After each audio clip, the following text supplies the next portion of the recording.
Hey friends, welcome. I was at a dinner party last night and somebody raised a question that I've heard many times in the past, and I wanted to do a video based on it today. I'm sure you've heard the question. If you could invite any three people to dinner, living or dead, who would it be and why? So imagine this. A cozy dining room with the hum of a soft conversation, a fire crackling in the background, and a table set with the finest dishes. Around the table sit three iconic figures from vastly different walks of life. Stephen Hawking, the theoretical physicist who expanded our knowledge of black holes and the cosmos.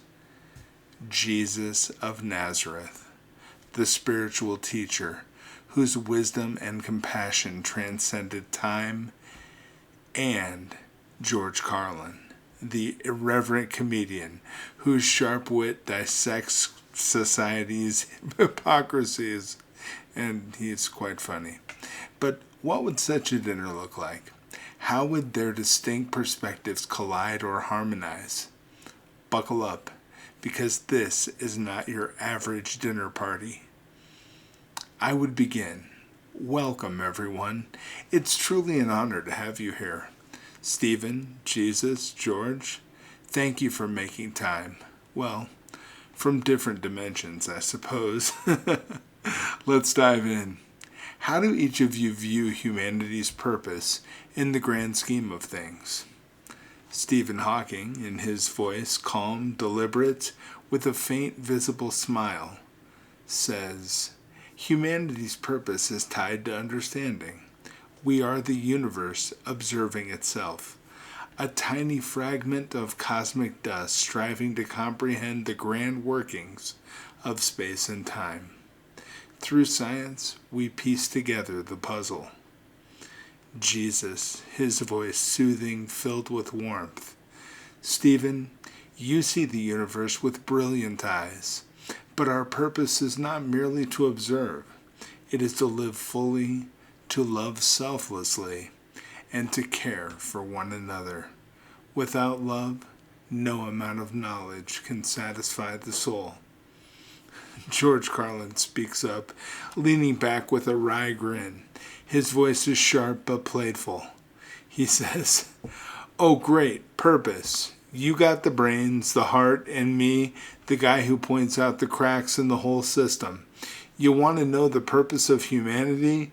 We're here to screw things up and laugh about it while we do. Life is messy.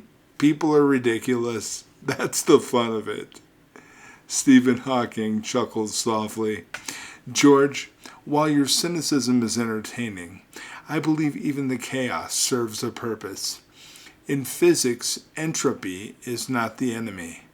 It is part of the dance that makes life possible." Jesus says, "Indeed, Stephen, even in the chaos there is order. George, your humor brings joy and reflection. Laughter is one of the greatest gifts. It eases pain and bridges divides." George says, "Look, I'm all for bridges, but people seem to prefer walls these days. Religion, politics, money, those are the big three dividing people. And no offense, Jesus, but a lot of wars have been fought in your name." Jesus replies, "I take no offense, George. It grieves me when people twist my teachings to justify hatred or violence. My message has always been love, forgiveness, and humility. People often see what they want rather than what is true." Stephen Hawking replies, "Misinterpretation is a human flaw we must confront. In science, a single error in calculation can derail years of work. In faith or philosophy, misinterpretation can distort entire societies. But as in physics, we must refine our understanding over time."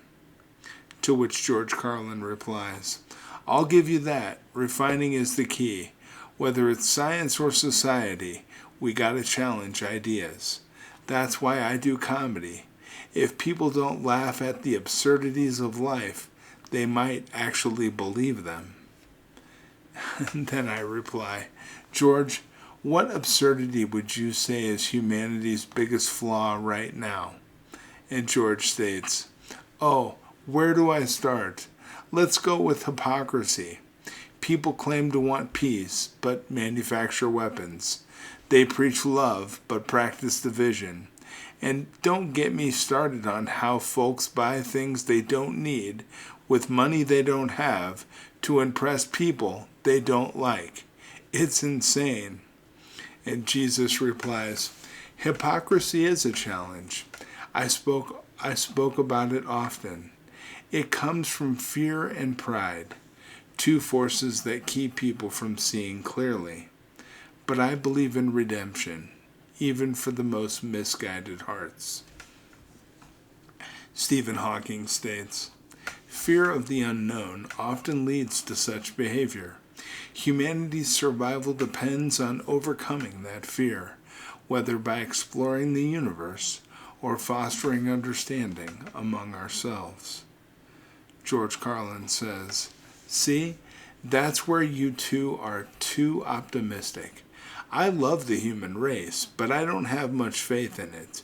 That said, as long as we've got a good joke and a decent meal, maybe there's hope. Then I say, speaking of meals, let's toast. To Stephen for inspiring us to look to the stars. To Jesus for teaching us to look within. And to George for reminding us to look at life with a critical yet humorous eye. So as the evening winds down, the conversation leaves you in awe of the contrast and harmony between these three minds.